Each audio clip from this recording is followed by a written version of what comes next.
I'm a theatre director, writer, producer and director. I'm an independent theatre director. I'm a freelance theatre director and producer. I'm the resident director at Theatre Royal Stratford East. I'm the associate director here at the Young Vic. I'm a freelance theatre director.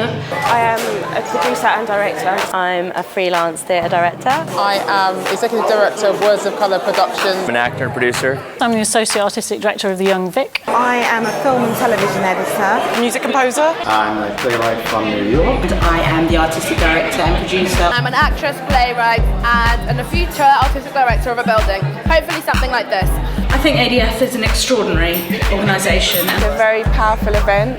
Great panels with burgeoning artistic directors, actual artistic directors and the board, which I think was really comprehensive and really insightful. Empowering, galvanizing, and definitely something that has collectively infused and inspired a lot of people, including myself. To have an event that actually questions and looks at the work and the power of the artistic directors is actually phenomenal. One woman in the audience said, apart from funerals and christenings, I don't think I've ever been in a gathering such as this. When I started out, there was no discussion about the progression for artistic directors.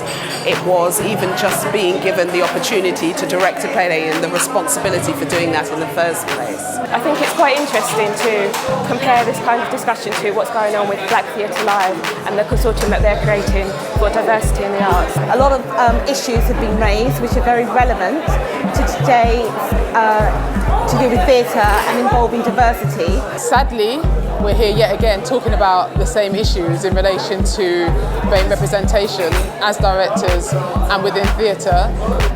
I've come down today from the north because I feel I need to continue the investment in myself within theatre and hear what has to be said about artistic directors for the future. What I think we really need is transparency of how we make the next step, because so much of it is kind of mystified. So many really impressive people here today to really look at the conversation as to how we make sure that artistic directors of the future are diverse and particularly represent BAME artists, so that we can move on and make the best theatre possible, and so that we develop ourselves and also the industry. I think the quote-unquote mainstream houses have still a long way to go in terms of welcoming diversity, especially at the upper level. I feel it's a practical change, something that can actually make a difference. In this city, people who come from diverse backgrounds, it almost feels like there's a glass ceiling that you're never going to penetrate. Actually thinking about progressions in terms of running a building is a really important dialogue. I think we need to now focus on the theatre making some kind of diversity pledge so that they can increase diversity across all boundaries regarding women, black people and also disability.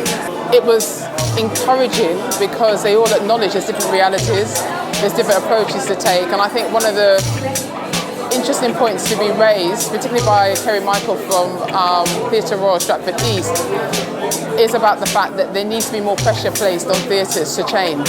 Okay, what can I do as an artist? What can I do as a theatre maker or a person with influence? Because I think we all have influence. We have things like social media where we can talk about what we're feeling and not being afraid to speak about what I really think. I've been around for a long time and I've seen initiatives come and go. But this one feels slightly different. It was great to actually have somebody explaining how they got to where they got to and how they might make it better and easier for other people to come through from different backgrounds. It's a real sense of trying to figure out very practical ways in which we change this perception. Everyone's got something to offer and everyone's got skills, opinions, experiences which they can share to the benefit of every organisation. So if you want to do it, just go and do it. I feel really hopeful that today is the start of a change. Onwards and upwards, and I can't wait for the next stages of development with artistic directors of the future. I'm really passionate about what I do, which is why I'm still here and will continue to be so.